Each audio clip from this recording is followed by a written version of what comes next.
Kia ora, and welcome to Without Borders, your fortnightly dose of real people, real conversations, and a little bit of real estate.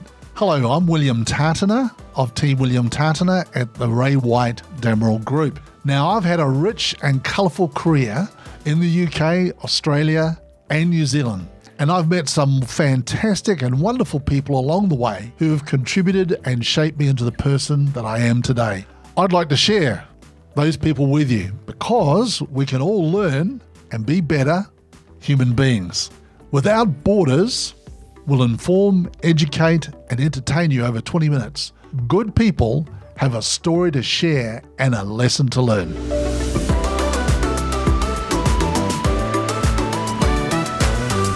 Well, today my guest is Dr. David Kay from Dynamic Chiropractic in Remuera.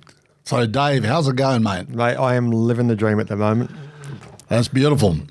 Hey, listen, just so the audience just knows who you are, just tell us a little bit about your background, please. My name's Dave. I'm a chiropractor. I'm the very happy and proud father of two daughters. Married still, although sometimes I'm sure she wished she wasn't. I'm a chiropractor now. I've been at it for 15 years. I'm an Aussie. Don't hold that against me, but we quite enjoy being over here in New Zealand and the owner of a few businesses over here in New Zealand. No, very good. Hey, listen, one of the questions I really wanted to ask you was that why did you choose the chiropractic field, and also then why did you go into business? The chiropractic one. Well, look, when I first finished school, I went and did a genetics degree. So I did a science degree as an undergraduate thing. And then, of course, that qualified me to be a bus driver. And I had no idea really what to do after that. So I went and dug holes for 2 years. Quite literally, I was a pipeline contractor. And that gave me a good insight. And I had this fabulous boss. His name was Ray Collins back in Albury. I still remember him very fondly. Yep. And he just worked us really hard. You know, we used to work daylight hours on a shovel and on a crowbar. It was great fun, but of course your back doesn't hold up that well. No. As it turned out, halfway through that little stint, I met my now wife, girlfriend at the time. She was a chiropractor, and she said, "Look, your back's not going to handle this work for a hell of a lot longer." And I went, "Okay, you're probably right." And so, literally within the year, we'd moved to New Zealand, enrolled in the chiropractic college, and and the rest is history from there. So That's what we decided to do. So it was what helped me, I knew I could do to help other people. And the mechanical That's brilliant, skills. mate. What the part too about why going into business? I mean, what attracts you to being in business rather than being part of maybe an employed team? It's mindset. It's all mindset. So there's a lot of it is. Actually, it's probably an opportune time to discuss it because over the last 2 years, there were many times where I thought being employed with the assurance of a wage would have been a nice little thing. I hear you. Yes, but the business thing, it gives you so much scope to do whatever you like. You've got so many responsibilities that you don't generally have to think about. You've actually got to think about your employees as your friends and your colleagues, and they're a gear in your business that are essential. I like that part of it. I like the ability to take a Tuesday afternoon to go fishing. I know you enjoy that. But somebody told me, that, look, when you get your own business, you can start to work half days. You just get to decide which of the 12 hours you work. Yeah. And so it was. It's either work 7 to 7 or you work 7 at night through to 7 in the morning. But that's what I love about it. I'm sure that when you first started business, it wasn't all plain sailing. But one of the questions I really wanted to delve into here was when you started business, who helped you the most? You and Sherry, when you first started your business together and opened up a practice, Yep. Who helped you the most in that journey? We've got some great colleagues here. We had some Vicky Kelly. She was instrumental. She's one of Sherry's great friends. She's been around that chiropractic circuit forever. Wow. Her husband and we've got some other friends. I might just touch on the fact that Sherry's also she's the 9th chiropractor in her family.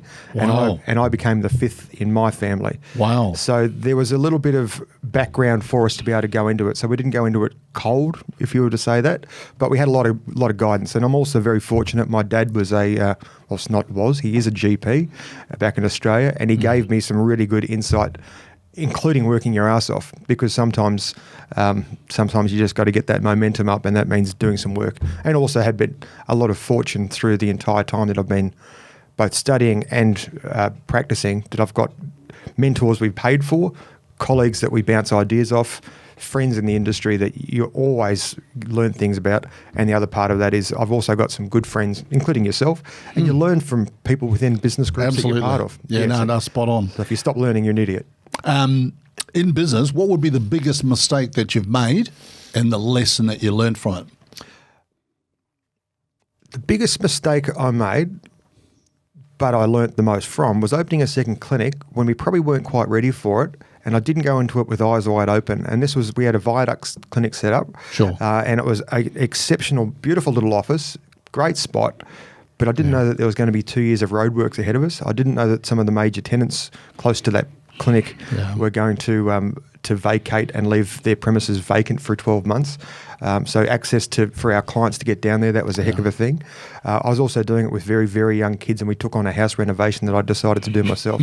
So there was, if there was 25 hours in the day, that would have been helpful. Yeah. And that would have been one of the things. And then, of course, COVID wiped that particular business out, which is not great. But what do you learn from that? If you're onto a good thing, polish it a little bit and then replicate it. As opposed to going, right, let's just fire away and do things without getting the fundamentals right first. So that would be my greatest learning. So that's a word to the wise there, those that are listening in our audience. What point of difference do you think that you have as a chiropractic clinic? Because there's a lot of chiropractors out there in New Zealand now. What do you think your point of difference that you and Sherry on your practice, what's your point of difference compared to all of those that are out there at the moment?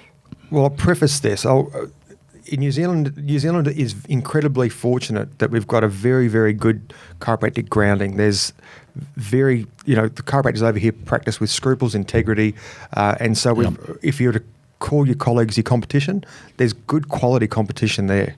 Right. And so that really means that for us to do a good job, we've got to do it just a little bit better.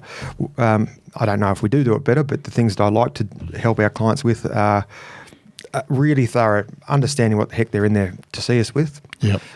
It's a husband and wife team. Where Sherry falls down, I might pick her up, and and I've got many shortcomings, and she's happy to remind me of those, that she can take care of those issues for us as well. So that would be a big thing.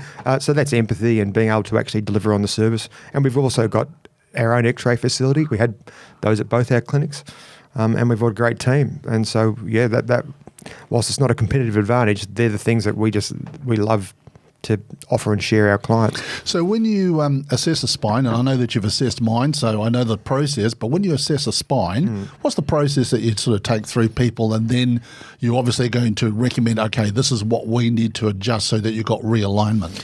Yeah, got it.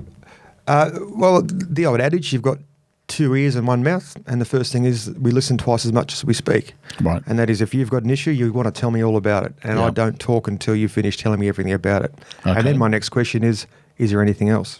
Right. And so we listen. Good. Listening and understanding is key to it. So a history is the most important thing in most cases.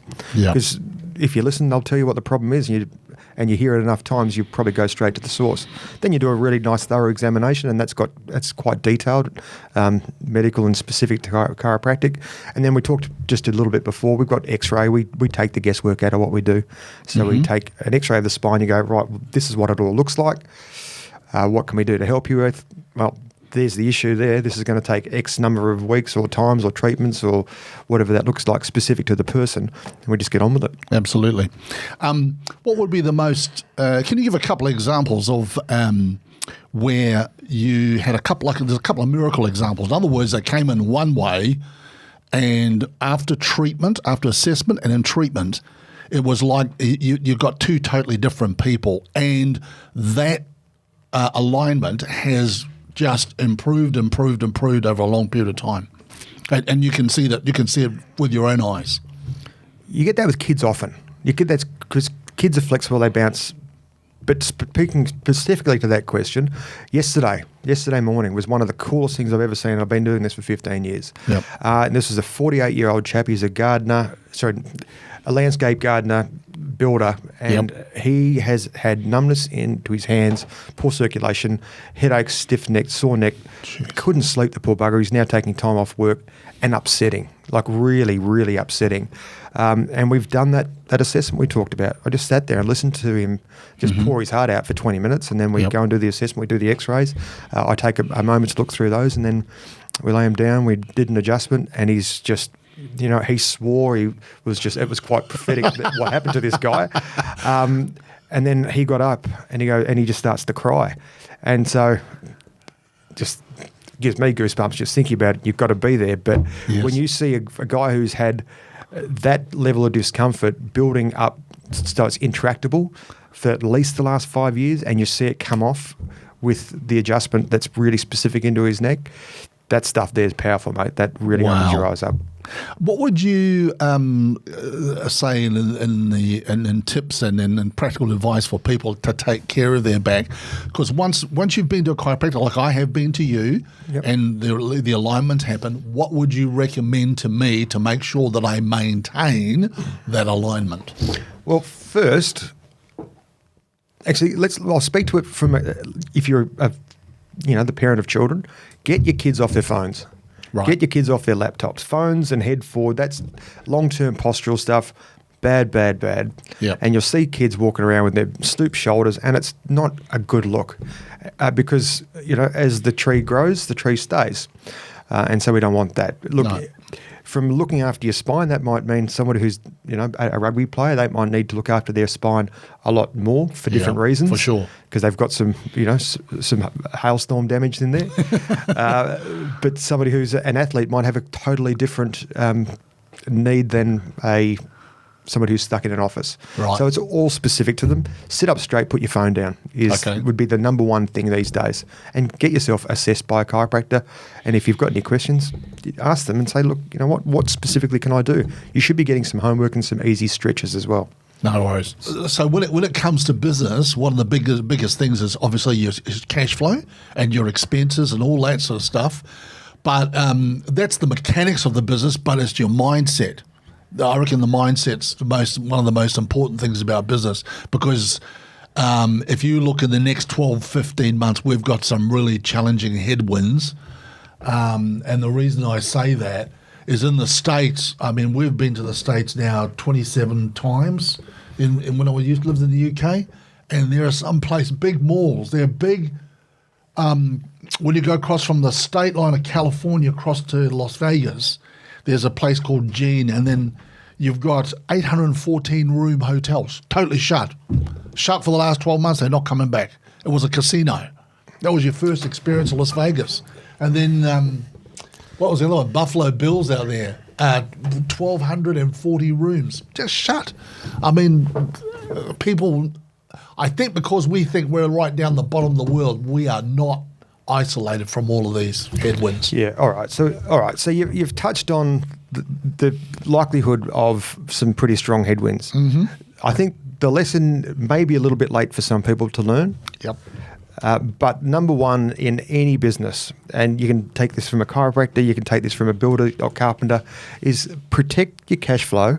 And if you can, and this is where I'm going with this whole, if it might be a bit late for some people, have a buffer. And I always refer to a buffer of cash, and this is just a financial mentor we had years and years ago.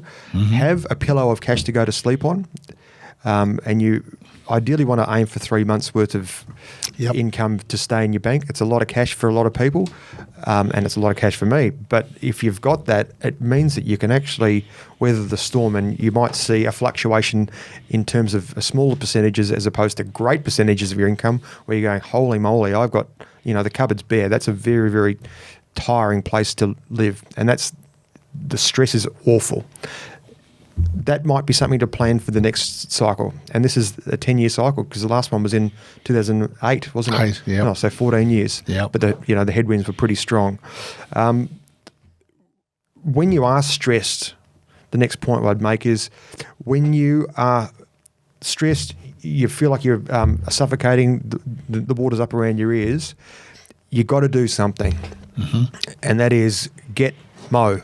And this is colleague of ours, Brad Glowacki from the US, he goes, get Mo. And get Mo means get some momentum. Do something. Pick up the phone call. Go and meet somebody. Make a phone call to a potential client. Let your customers know you love them. They may not be out there because they're suffering in their jocks as well. Yep. You've got to let people know that you care. And this is where you go, righto, you know what? It's not all about me. It's not all about my business. My business was there to look after people. It could be I could be building that fence. I'll drive past their place to make sure, see if they need any more work done on their house. Sure. If I was a builder. Or I'd go and make sure that their family's looked after in my chiropractic clinic.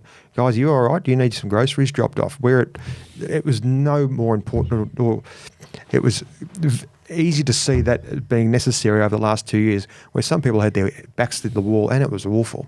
So that was the other thing. Get some momentum. Do a podcast. Pick up and record yourself. Do a video. Do something. And there's a billion things you can do. Do something, and that'll lead to the next thing, and lead to the next thing, lead to the next thing. And if you're having a real struggle with it, make sure you're laying off the grog at the night, because you cannot function and be at your peak performance. You wake up and you're dusty, and it's 11 o'clock. It's 11 o'clock the following day before you even struck a blow. Doesn't count. Yeah. You've got to be hot all the time, particularly when the chips are down. Yeah. And the final, actually, something that we got a couple of years ago, because we like to leverage ourselves hard when we first got started in this business, right? We went, right, we've got every penny we've got. We're going to buy the premises that we're in in Remuera, and this is 14 years ago, and we put everything into it. And we got pretty close to the wind on that particular one. But the accountant at the time says, nothing motivates work like debt. So get yourself something to run towards, and also get yourself something to run away from. And that'll keep you nicely balanced while you have got that momentum. And hard work generally will beat aptitude all day long. Fantastic. So if people wanted to contact you, David, can you give us their contact details and now, and so that people want to make an appointment with you? Can you give those details, please? They're welcome to. And our office is at 649 Remuera Road. Plenty of car parking. It's a beautiful old Californian bungalow, very well signed. www.dynamicchiro.co.nz, and have a look at us we've even got some YouTube videos, and they are very well received because everybody seems to love the crack videos. Happy to supply them if people want them, and jump online and see us at Facebook, Instagram, or any other places. But just drop in, and you can always just drop in and say good day. Yeah. No worries, mate. So thank you very much, Dr. David Kay, today for being with us. And Without Borders, William Tatana and Friends. Without Borders, I love that. Thanks, brother. Thank you. No worries. Thanks for listening to Without Borders and my special guest today. If you need help on your property journey or to be a guest on the podcast, I'd love to talk to you. Just get in touch with teamwilliamtatana.co.nz. Join me in 2 weeks for another episode of Without Borders, William Tatana and Friends.